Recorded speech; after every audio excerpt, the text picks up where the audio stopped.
In this video, we'll resume with the Revell 1/24th scale Golf GTI, which will be weathered to the max, making a Ratty VW. With the body shell given a rusty paint job, it's almost the moment to apply the Golf's distinctive GTI markings. But notice that the panel lines and other recessed lines have been shaded to give them depth. For this, Lifecolor liquid pigments were perfect, and the detail emphasizer set proved ideal here. First, pick out the details and use like a conventional pin wash. You can see that the black umber is a bit sort of greeny,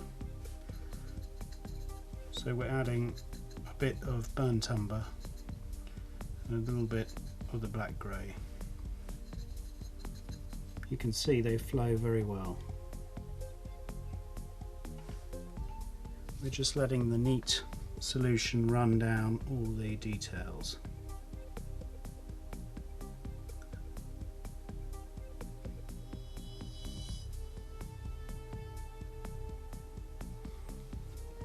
Whilst that's drying, we're going to try out the quality marked on the box that it's airbrushable.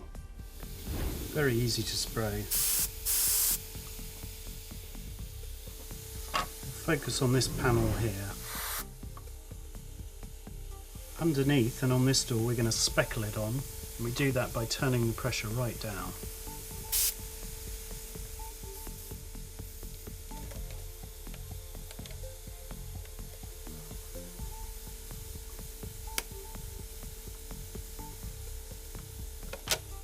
Once dry, you can tidy up with the bundled remover.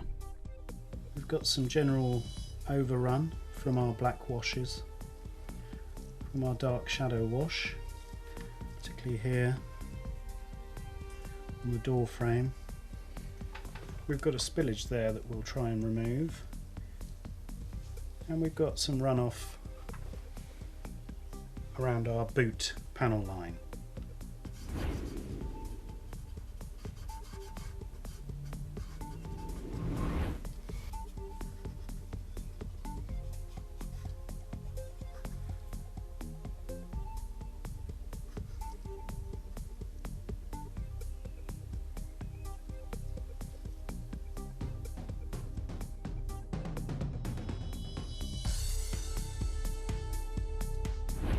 How about helping us out by doing this?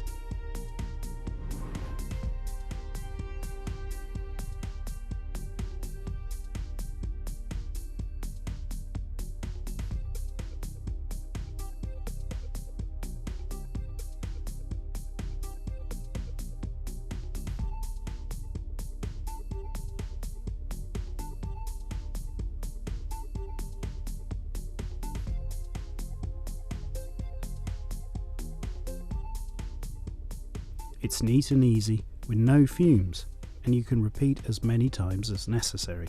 Lifecolor advises sealing between applications, but we found you could skip that with recessed lines. The finished effect is one of clearly defined shadows and the illusion of depth on the model. Panels and trim items appear like separate components rather than moulded parts. The decaling is the next item on the list. For this job, standard rules apply. The markings are cut precisely from the decal sheet.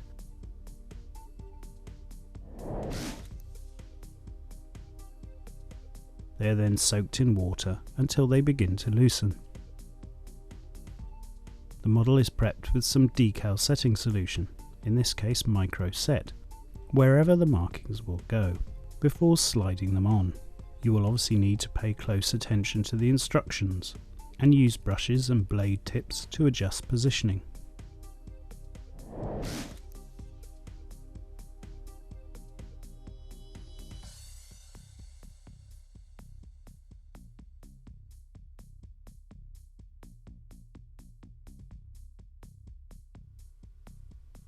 A coat of microsol is applied at the final stage.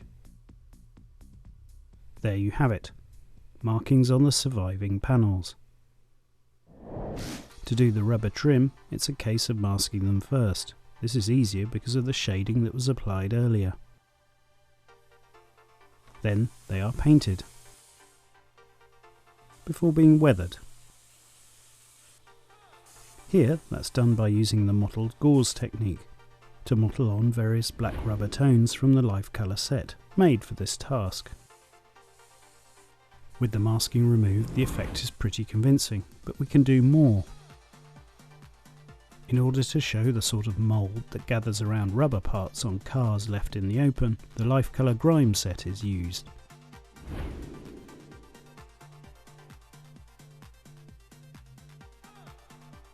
Use the shade as necessary all around the body. You can apply as washes, streaks, or simply neat. Lifecolor rust-coloured liquid pigments are also used to add rusty paint effects and streaking.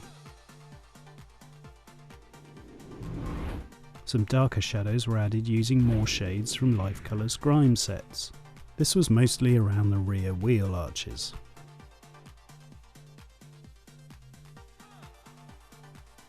That's this stage done. Next we'll be focusing on the interior and some other external components. Don't forget to subscribe and give us a Facebook like if you can. We're also on Twitter and Google+. If you have any questions, just put them in the comments. Thanks for watching and bye.